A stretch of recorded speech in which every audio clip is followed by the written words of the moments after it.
everyone, so in this video, I'm going to be showing you how to create Klarna one-time card. So to create Klarna one-time card, you typically do so when making a purchase through the Klarna app or at a merchant that accepts Klarna.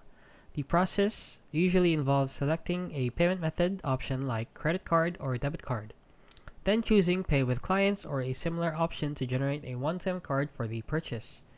So here is the general outline for the process. So step 1 would be to make a purchase. Start by adding items to your cart and proceeding to checkout at a merchant that accepts Klarna or within the Klarna app if it's a shopping platform. Step 2 is to choose the payment method. So select credit or debit card as your payment method. Then step 3 would be to generate a one-time card. Then you'll see the option to generate a one-time card often referred to as pay with clients or a similar phrase. Step 4 would be to confirm and complete. So follow the instructions on the screen to confirm the one-time card details and complete your purchase. Now, here are the important notes. Specific steps may vary. So these exact steps and terminology might vary slightly depending on the specific merchant or platform you're using.